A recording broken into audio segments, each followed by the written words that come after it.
अस्सलाम वालेकुम नाज़रीन आज जो इमरान ख़ान साहब ने कैमरे की तरफ देख कर कहा कि कर्नल साहब मैं इमरान ख़ान हूँ बानी पीटीआई। तो ये क्या माजरा था आज जो समाअत हुई उसमें, और आज़म ख़ान साहब को जो उन्होंने गुज़िश्ता समाअत में थपकी दी थी वो क्या वजह थी, वो किस बात पे थी वो भी बताएंगे। और जो इस वक्त नून लीग के लिए हालात मुश्किल होते जा रहे हैं उनकी क्या वजूहात है, और नून लीग में एक परेशानी भी पाई जा रही है, ये क्या वजूहात है, ये भी आज आपको इसी वीडियो में बताएंगे। और इमरान ख़ान पर जो तोशाखाना केस में फ़र्द जुर्म आयद होनी थी उसकी कार्रवाई मुलतवी हो गई है, वो क्या है वो भी तफसीलात बताएंगे। नाज़रीन मेरा नाम मोहम्मद उमर फ़ारूक है, आप हमारा फेसबुक पेज और यूट्यूब चैनल देख रहे हैं उमर राजपूत। नाज़रीन सबसे पहले हम आपको अहम अपडेट देते हैं कि इमरान ख़ान साहब ने आज जो दौरान समाअत एक अजीब वाक़या हुआ कि वो रोस्टर रूम की तरफ आए हैं, और आकर उन्होंने कैमरे की तरफ देख कर कहा कि कर्नल साहब आप मुझे देख रहे हैं ना, तो मैं बानी पीटीआई इमरान ख़ान हूँ। तो इस पर अदालत में कह के उठ हुए, और इस पर जो है वो उन्होंने मज़ीद कहा कि जज साहब का मुझे पता है इनका तो कसूर नहीं है, तो ये सीसीटीवी कैमरे में देख रहे हैं। तो ये आज जो सारा मामला था एहतसाब अदालत के जज साहब भी मौजूद थे वहाँ, और उनसे एक सवाल किया गया जो साकिब बशीर साहब ने भी रिपोर्ट किया है कि उन्होंने आज़म ख़ान साहब को गुज़िश्ता समाअत में थपकी क्यों दी थी, क्या वजह थी। तो उनका कहना था कि उन्होंने हक़ाइक़ पर मबनी और 40 दिन हिरासत में रहने के बाद जो है ये बयान दिया है, उस पर उन्होंने उसे थपकी दी। क्योंकि याद रहे कि जो आज़म ख़ान साहब थे ना, जो प्रिंसिपल सेक्रेटरी थे वज़ीर-ए-आज़म इमरान ख़ान के, साबिक़ वज़ीर-ए-आज़म जो इमरान ख़ान हैं, उनके वो प्रिंसिपल सेक्रेटरी थे उस टाइम। तो उन्होंने उस जो कल अदालत में बयान था उस पर एक अजीब बात ये हुई कि पीटीआई वालों ने कहा कि जो हमने तहरीरी दरख्वास्त दी है कि हम जो गवाह का बयान है वो कुरान पाक पर रिकॉर्ड किया जाए।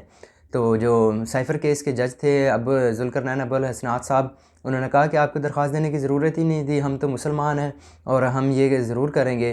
तो जब वो आज़म ख़ान साहब के पास कुरान पाक लाया गया तो उन्होंने चूमा कुरान पाक को और हाथ लगाया और कसम दी कि मैं जो कह रहा हूँ वो सच ही कह रहा हूँ। तो उन्होंने फिर जो अपना बयान है ना वो उसी पे रिकॉर्ड कराया, वो कुरान पाक पे हाथ रख के। तो ये सारा कल का माजरा था, और साइफ़र केस की भी समाअत हुई थी।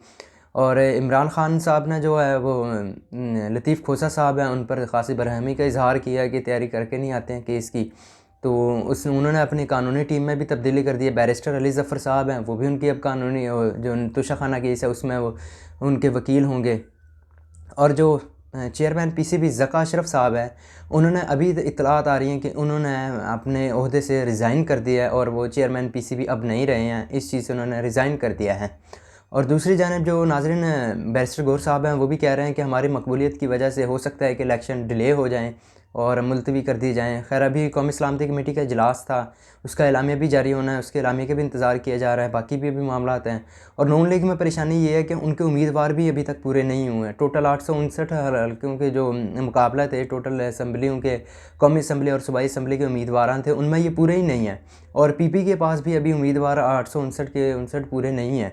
तो इस वजह से भी है। और दूसरा कल जो नवाज़ शरीफ साहब ने जलसा किया है और उन्होंने वो 10 मिनट की तकरीर की है, और उसमें ना कोई मंशूर दिया है अपना आने वाली हुकूमत का, और ना ही उन्होंने कुछ जो ईरान पाक ईरान कशीदगी थी उस पर बात की है। और हैरानगी वाली बात ये हुई कि उमूमन जलसों में देखा गया है कि जो लीडरान होते हैं ना, जो लीडर होता है वो सबसे आखिर में ख़िताब करता है।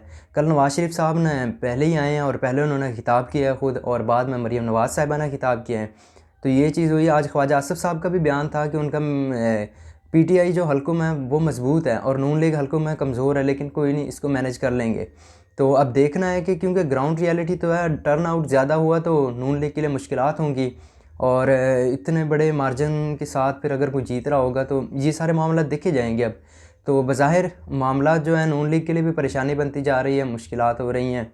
और अब देखना है क्योंकि केपीके वाली साइड पे तो ऑलमोस्ट क्राउड चार्ज है, और पीटीआई का तो अब कैंपेन भी नहीं कर रहे हैं, लेकिन उनके लिए भी मुश्किलात हैं पीटीआई वालों के लिए भी।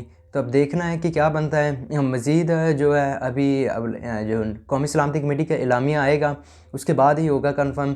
तो अभी कहना कबल वक्त है कि शायद इंतखाबात ले भी हो सकते हैं या नहीं भी हो सकते, तो ये कौमी सलामती कमेटी का देखना है। लेकिन इलेक्शन कमीशन ने तो बयान दे दिया है कि पाक ईरान कशीदगी के बावजूद भी इलेक्शन 8 फरवरी को ही होंगे।